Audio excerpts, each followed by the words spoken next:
start today the Gemara on the bottom of Daf Nun Ches Amud Beis. Tana Rabbanan. So we learned yesterday about the halacha that the carbon tamid shel shachar is the first carbon always brought, and the carbon tamid shel bein arbayim is always the last one brought. Besides the carbon Pesach, there are a few exceptions, but generally speaking. So the Gemara here brings the source for this. Tana Rabbanan, we learned in the Braise Menayin shelo yehei dava kaidin letamid shel shachar. From where do I know that there's nothing that's brought before the tamid shel shachar in the morning? Tamid loymar, the pasuk says va'arach aleh ha'olah, that he prepares on it the oila. Right before that, it says in the pasuk that uvir aleh kayin eitzim ba'boiker ba'boiker. He makes a fire on the mizbeach, and then on that fire he brings the oila. Now, which is the oila? My Tamuda, what are we learning out from here? Amarava ha-oila, when it says the oila, that's oila rishayna. That is the first oila which is brought in the morning every day, the carbon tamid. Minayin she'ein dava karev achar tamid shel bein arbayim. From where do we know that the last carbon of the day is the tamid shel bein arbayim, nothing after it? Talmud loymar. So the pasuk over there, the same pasuk concludes and says, v'hiktir aleha chelvei hashlomim. That on it, in other words, referring to the tamid shel shachar, after the tamid shel shachar, you bring all the other karbanis, the chalvei hashlamim, all the other parts of the karbanis. My Talmuda, what are we learning out? Amar Abaya, aleha shlomim, v'lo al chaverta shlomim. On after the tamid shel shachar, you bring the shlomim and all karbanis, and not afterwards, after the tamid shel bein arbayim. It has to be only between the tamid shel shachar and the tamid shel bein arbayim. So on this the Gemara asks, the only thing it mentions here is about the carbon shlomim. Maskef la rave, eime shlomim hu delay nakriv. Maybe it's only the carbon shlomim that is not allowed to be brought after the tamid shel bein arbayim. It has to be between the tamid shel shachar and tamid shel bein arbayim. But ha oila is nakriv. Maybe a carbon oila could be brought later. Marave or Rabbe. So the answer is hashlomim. Aleha hashlem kol karbanis kulam. The word hashlomim, we darshan it to mean not only the carbon shlomim, but it also could be read as hashlem. Aleha hashlem kol karbanis kulam. After the tamid shel shachar, see to finish all the karbanis, not after the tamid shel bein arbayim. So the word hashlomim means complete everything. All karbanis have to be brought in between the tamid shel shachar and the tamid shel bein arbayim. Tana Rabbanan, we learned in the Braise. So here the Gemara is going to bring the general order every day, what was done in the afternoon in the Beis HaMikdash. So this is an Erev Pesach. What is anything that could come after the tamid shel bein arbayim? So we learned in the Braise as follows: Tamid kaidim lePesach. The tamid is before the Pesach, as we've learned in the beginning of this Perek, right? And then Pesach kaidim leKteiris. Pesach is before the Keteiris, and Keteiris kaidemes leneiris. And the Keteiris is before lighting the candles of the menorah in the Beis HaMikdash. That's the order, the way it was done on Erev Pesach. So what's the very last thing done in the Beis HaMikdash? The lighting of the menorah. So now the Gemara is going to bring the source for this inyan b'chlal. Why is the carbon Pesach after the tamid? Why are the Keteiris and the neiros the last? So the Gemara is yu'uchar davar, or maybe this is part of the Braise still. Yu'uchar davar, we delay something, shenem aboy be'erev or bein arbayim, where it says two expressions. By the carbon Pesach it says be'erev, as Rashi brings the pasuk, tizbach as a Pesach be'erev, and it also says bein arbayim. Ledavar, to something else, which is the carbon tamid, shleinem aboy be'erev, it does not say be'erev, ela bein arbayim, ulvad. The only thing it says is bein arbayim. So because by the carbon Pesach it says these two different expressions, so it comes later. Asks the Gemara, ihachi, if so, Keteiris v'neiris nami, the Keteiris and the neiris as well, nikdmula Pesach, they should come before the carbon Pesach for the same reason. Yu'uchar dava shenem away be'erev bein arbayim, we should delay the Pesach, which regarding it says both be'erev and bein arbayim, l'davash lenem ba'ela bein arbayim b'lvad. Regarding the Keteiris and the neiris, it only says bein arbayim, as Rashi brings the pasuk we say every day. Uvahalois aranes aneiris bein arbayim yaktirena. So it just says bein arbayim. So why do they come after the carbon Pesach? And says the Gemara, Shani Hasam, by the Keteiris and the neiris, they are different. The Miyat Rachmana, the Torah excludes and the Torah tells you, Oisai that only they are brought the last and nothing after them, as we'll see in this Braisa here. The Tanya, it says in the Braisa, me'erev ad boiker, regarding the menorah, it says that you light it from the evening until the morning. So there's two pshatim here. One pshat is, ten la migdasa, put enough oil into the menorah, shetei de lekes me'erev ad boiker, that it should actually burn from the night until the morning, which is, as Rashi brings, for the longest nights, like in Tevis, Shvat time, how much is it? A half a lug of oil, a lot of oil. So that's one pshat. You have to put enough oil. Davar acher noch the pshat, ein lecha avoda sheksheira me'erev ad boiker ela zu bilvad. There's no avoda that can be done from the evening, and it's allowed to be done anytime during the night. Only this, only the lighting of the menorah. My timer o makra yarech oisai aron of one of me'erev ad boiker. It's lit anytime from the night until the morning. So now, from the, on this we darshan, on this halacha, that it can be lit anytime at night. Oisai me'erev ad boiker. It's the menorah that's lit in the evening, anytime till the morning. Ve'ein dovach me'erev ad boiker. There's nothing else that could be lit after the menorah, anytime during the night. The menorah is the last thing, the last avodah that's done in the Beis HaMikdash. Now, ve'iskish ketayres l'neiris. And the pasuk, it says v'halas arnas aneris ben abayim, and then it says yaktireno. So we compare the menorah to the neiris, and therefore both of them are are done. The last in the Beis HaMikdash and the Korban Pesach is before this. That's what it says here in this Braisa. But now the Gemara brings actually that in a different Braisa it says, like we said before, but v'tanya ki kushyan, we learned in another Braisa, like the question that we asked, which was that really the Korban Pesach should be last. Because Korban Pesach, it says Be'erev and Bein Arbayim, so it says in another Braisa, Tamid Kaidem L'Ktairis. The Korban Tamid comes before the Ktairis. Ktairis Kedemis L'Neiris. And then V'neiris Kaidmois L'Pesach. But the Korban Pesach is the very last in the day. That's what it says in this Braisa. Yu'ochar Davar Shanema Boi Be'erev or Bein Arbayim, we delay the Pesach, since it says by it, both Be'erev and Bein Arbayim, L'Dovish L'Nema Ba'ela Bein Arbayim Bilvad. To the other things, whether it's the Tamid or the Ktairis and the Neiris, by them, it only says the term Bein Arbayim. It does not say Be'erev. So this Braisa argues. This Braisa says that the Korban Pesach is the very last thing in the day.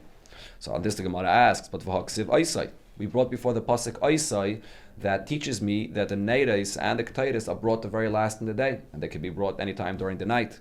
Says the Gemara, Hi Oisai. So according to this Braisa, this Oisai is for something else. It's actually saying it by the menorah, that only the menorah can be brought anytime during the night, and it's the last thing, and it's coming to exclude another avodah that's done inside. What is that? The Ktairis. It's coming to exclude the Ktairis, which is also similar to the menorah that's inside the Heichal, and it's telling you that the menorah should be last and not the Ktairis. Ma'iniu Ktairis. Why? Because I would think to say, since the pasuk says, so what's the order in this pasuk? It says Aaron HaKohen lights the menorah and Ben Arbayim, and then it says Yaktirena. Yaktirena sounds like the Ktairis comes after the menorah. So therefore, Eime Nadlik Neiris Bereisha, let him first light the menorah, and V'holenak the Ktairis, and then comes the Ktairis. So therefore, Miyat Rachmana Oisai. So therefore, the Torah has the right Oisai to tell you that the menorah is the one that's brought last. The menorah can be brought me'erev ad boiker, not the Ktairis. So Ella Beinar Baim Yaktirena Lomali. What does the Torah mean when it says Yaktirena after the menorah? So the Gemara explains Hachika Marachmana. This is how you read that pasuk. Be'idan the madlikis neiris, at the time when you're lighting the menorah, tehei makter Ktairis. The Ktairis had to have been done already from before. So that's how we read these psukim. Different. So we have a machlokes here on Erev Pesach. What comes last? One Braisa says the Korban Pesach comes last. Another Braisa says it's the Ktairis and the menorah that comes last. Tana Rabbanon, we learned in a Braisa. Ein l'chot davar shekaydim l'tomid shel shachar. There's nothing that comes before the tomid shel shachar. Ela Ktairis bilvad. It's only the Ktairis that comes before. Shenema bar, regarding the Ktairis, the pasuk says ba boiker. It says twice ba boiker. The chsiv v'hikter alavarim Ktairis hamen ba boiker. So therefore that comes first. The davar, it comes before something else, which is the tamid. Shaleinema ba ela boiker echad. It only says once boiker. Ve'ein locha davar shemisakev achar tamid shel ben arbaim. There's nothing that's brought after the carbon tamid. Ella, besides the things that we already mentioned before, Ketayres, Neiris, and Pesach. And here it adds one more thing. U'mechusek kipurim be'erev ha-Pesach. A person that's mechusek kipurim, there are a few different individuals that are not allowed to eat kachim unless they bring a carbon. For example, a zav, a yeldis, a metzayra. They have to bring a carbon. What they do is they go to the mikvah on the seventh day. Tommy Mace, maybe also. He goes to the mikvah on the seventh day.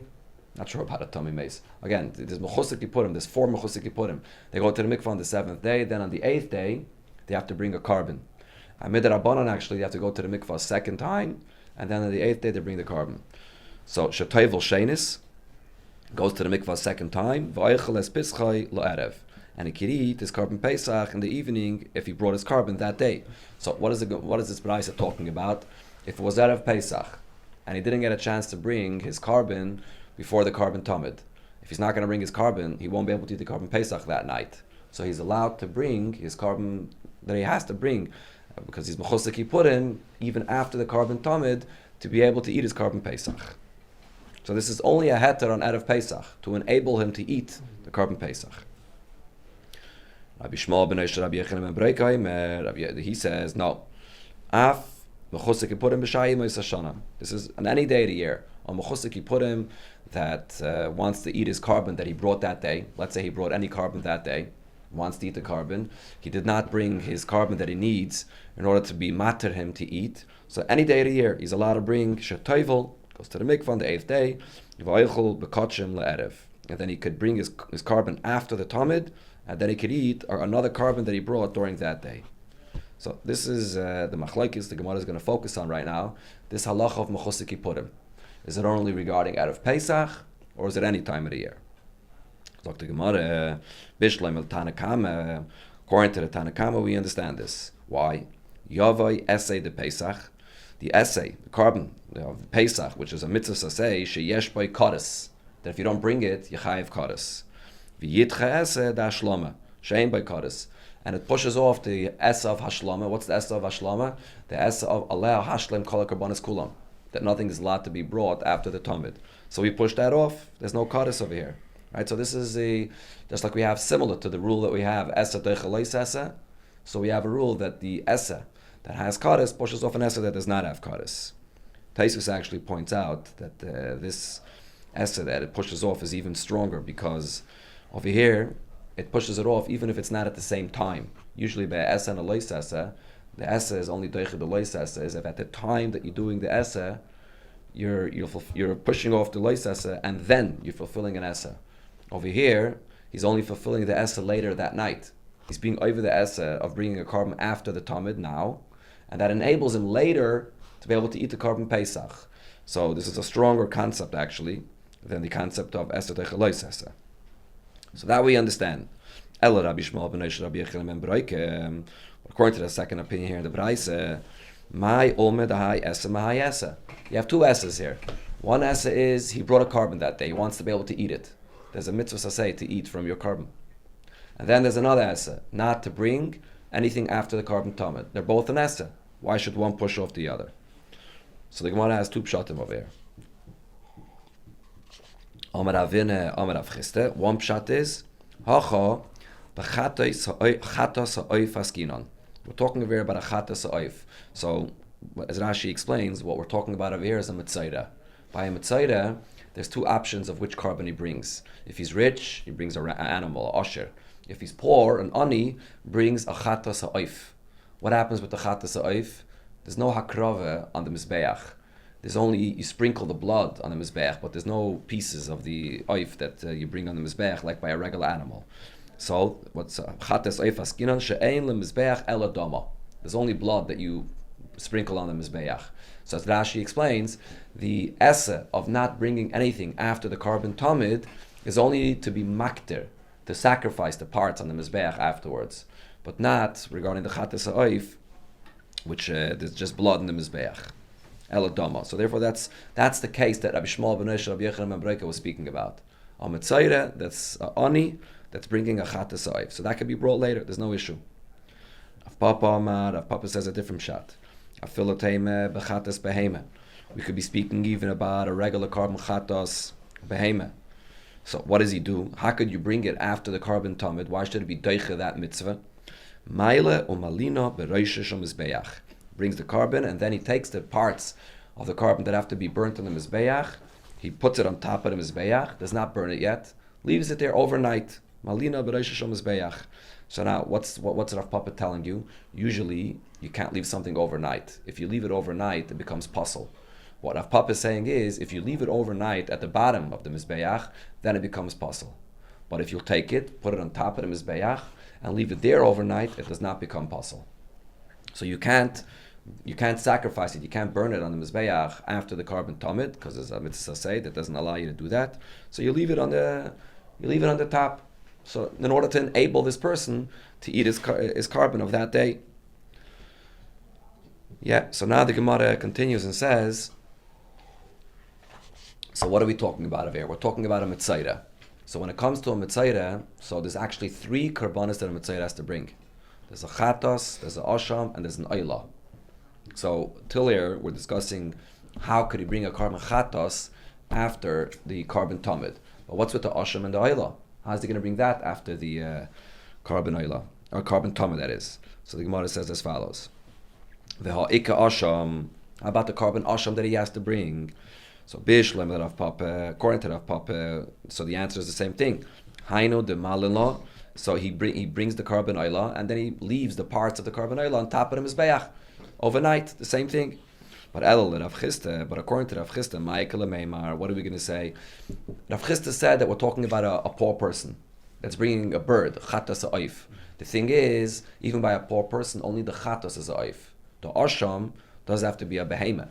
So that asham, which is a behemoth, how could you bring it after the carbon tamid? So the Gemara answers, Amri, they answered, Shekarev Ashamai. According to Rav Chisda, Rabbi Shmuel ben Rabbi Yechon ben Breike was talking about a case where the asham was already brought before. It's only the chatas that has to be brought now. Now the Gemara goes to the third thing. Isn't it supposed to be bringing in order? Oh, so 1 second. So the chatas and the asham could be brought before. So it was brought before already. But how about the ayla? V'ha'ika ayla. There's a third carbon. Different day, you mean? No, on that day. It was brought earlier on that day already. But the question is regarding the ayla. V'ha'ika ayla. How about the carbon ayla that he still has to bring? Now, if you'll argue and say, ayla loy makva, the ayla is not going to prevent him, it's not going to hold him back of eating kachim.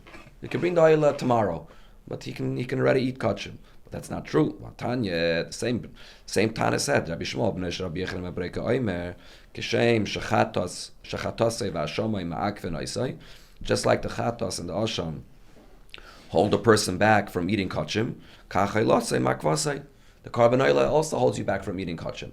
So you must bring the ayla. So how is he going to bring the ayla? So you'll say the same answer, that the carbon ayla was brought before already. But you can't do that. Are you allowed rishain? Are you allowed to bring the carbon ayla before the chatos? But Vatanya, we learned in Abraise. So there's another pasuk. This is actually a pasuk that's written not regarding a mitzayra. This is a carbon that's brought by a shvua. It's written in Parshas Vayikra. So over there it says vehikriv es ashal chatos rishayna. That the chatos should be brought first. So over there he's chayv in a chatos and a ayla. So the pasuk says the chatos should be brought first. Matamad loymar. Why does the pasuk have to emphasize that the chatos is brought first? Is it coming to teach me that the chatas is brought before the ayla? It's not necessary. In another pasuk it says, so it says clearly that ayla comes second. So why does it have to say that the chatas comes first? This is a rule that it teaches me anytime you have to bring a chatas and an ayla. Always the rule is l'chol chatais she'yekaidmais l'chol aylais. Habai siman. The chatos always comes before the ayla. And the kaimalon, and we know that afil chatas ha'oif kaidemes la'aylas behema.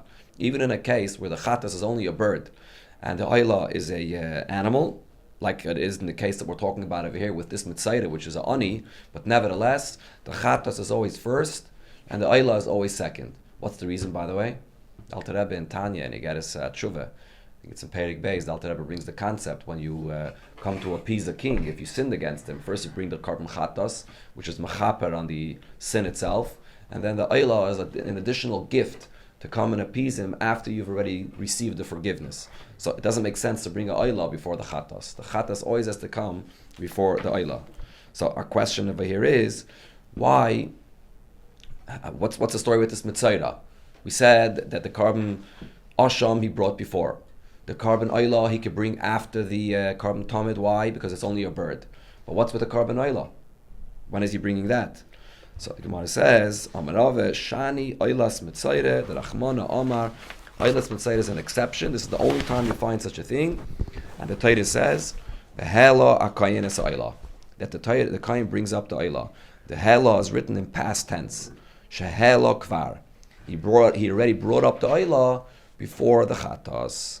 That's a unique chiddush we find only by Mitzayre, that the Oila is brought before the Chatas. Okay, so Amalei Rav Shaman. Now the Gemara goes back. This was all a discussion on Rav Chista's answer. Now the Gemara goes back to Rav Papa's answer. What was Rav Papa's answer? That he brings it after the korban tamid.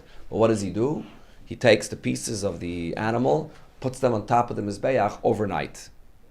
So Amalei Rav Shemen Barabba Rav Papa. So he asked Rav Papa the question, Lidi Doch, according to your answer. The Omrit, Maila Malina Bereisha Shal Mizbeach, that you put it on top of the Mizbeach. Kaimen Vavdinan Milsa. Are we going to do something? L'Kayanim, to confuse the Kayanim, the Asabal Dei Takala, that they're going to come to ruin the Karbanis here? Why? The Savri, the Yoimehu, Vasilakture. They're going to think, they're going to come in the evening, they're going to see parts of an animal there, they're going to think that this is from a korban earlier in the day, and from a korban earlier in the day, you're allowed to be makted it on that night, and they're not going to realize that this has to wait until tomorrow morning. So how can we put it there on top of the Mizbeach and confuse the Kainim? Amalei answered him, no, we're not going to confuse the Kainim. Kainim zirizin hein. The Kainim are very diligent at their work. They're going to notify each other to be careful not to be makted that until the next morning. Amalei Ravashi Rav Kahana. This is another question on Rav Papa's answer about putting it on top of the Mizbeach. So Rav Ashi asks Rav Kahana, Rav Huna bered Rav Nosn Rav Papa. He asked Rav Papa directly. There's another issue here. As long as these parts of the animal are not burnt on the Mizbeach, the Kayanim cannot eat the meat.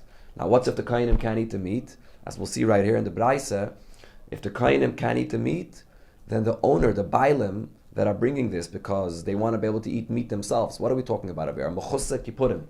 He wants to be able to eat himself kachim. The person could only eat the kachim if the Kayanim are eating the meat. As we'll see here in the Braisa. The Tanya, the Braisa says, Yachal would think, you Kayanim, Rashoim, B'chaza, V'shaik, that the Kayanim can eat from their parts of the carbon. Kaidim, Haktaras, Emurim, before the Mizbeach eats and gets its part of the emurim that you burn in the Mizbeach. Talmud Loimar, the pasuk says, the order is as follows. The fats is brought on the Mizbeach, and v'hodar, only afterwards, the Aaron and his children can eat. Okay, so that's the order. First the Mizbeach, and then the Kainim. And then we continue and say, the Kainim lo'achli basar, bailam lo'miskapri. If the Kainim don't eat the meat, the owners don't have their kapara. The owners can't eat meat yet either. The Tanya, because it says in the Braisa, va'achlu oisam asher kupar behem, they could eat it after their kapara. Malamed, what does this mean? Again, va'achlu oisam asher kupar behem. The Kainim eat, and this brings a kapara. Malamed shah Kainim oichlim. The Kainim eat from the meat. Ubailim miskaprim, and this is what brings the kapara for the owner that brings this carbon. So what's our question? If you're telling me that you're putting the pieces of the carbon on top of the Mizbeach, but you did not burn it on the Mizbeach yet, that means that the Kainim can't eat either. If the Kainim can't eat, so the owner can't eat. So what have we accomplished? Amalei, so Rav Papa answered, Kivin deloy efsher, since there's no other option here, there's nothing else we can do. Asum kimishenitmu Oh, you should. We consider this case to be like a case where what was supposed to go on the Mizbeach became Tomei or got lost. The Tanya, we learned in the Braise, Yachol, Nitmue, Murim, Avdu, in a case where it became Tomei or got lost, I would think that then the Kainim cannot eat from their Chaz of Shaykh. I learned out from this pasuk that sometimes the Kainim could eat it either way. So over here as well, since we have no other option, so the Kain could eat it, and therefore the Bailim could have their kapara as well. This is a unique inyan that the Kainim eating brings about the kapara. That's another thing that we see over here. There are two components to the kapara. There's the achil of the Mizbeach, and there's the achil of the Kainim. The achil of the Kainim is not just stam and achila, because they're doing so much work, so we want to give them some reward, so they eat part of the carbon. It's a chelik of the kapara mamish. It's even a higher level of kapara actually than the Mizbeach itself. There's a mimer from the Rebbe Rashab, v'hu oimed aleim tafresh samach gimel. A mimer from the Rebbe also, v'hu oimed aleim tafshin yud gimel, where the Rebbe speaks about this bariches, that there's the eating of the Mizbeach and there's the eating of the Kainim. The Kainim's eating is actually on a level higher than the Mizbeach itself. And today, we know the table of a person is also a Mizbeach. It explains there in the mimer that there's the eating during the week, which is compared to eating of the Mizbeach, and the eating on Shabbos, which is compared to the Kainim eating their karbanis. So this is a whole sugya in Chassidus. Okay, let's try to conclude to the Mishnah here. This is going back to the general subject over here regarding not bringing anything after the carbon tamid. So Rav Kahana Rami. Rav Kahana asked a contradiction. Ksiv, the pasuk says, La yoln chelev chagi ad baiker, that do not leave anything over until the morning. Ad baiker hu de lo yolin. In the morning, you're not allowed to be makter from the night before. But hakol alayla kula yolin. All night, you're allowed to be makter on the Mizbeach, even after the carbon tamid shel bein arbaim. Uksiv, but in the other pasuk that we quoted before, it says, V'hikter aleh chal ve'ashlamim, aleh hashlim kol kabanas kulam, which means everything you bring on the Mizbeach has to be between the tamid shel shachar and the tamid shel bein arbaim. Hu ma'asav la v'hu mefarek la. He asked the question and he also gave the answer. Kesheni taisru, that if there's karbanis from the daytime that were already shechted and brought before the carbon tamid, whatever leftover pieces you have, you could be makrev all night. But anything that you shechted after the carbon tamid, that you can't shecht at night anymore. Rami le Rav Safra le Rav. Rav Safra asked Rav the question.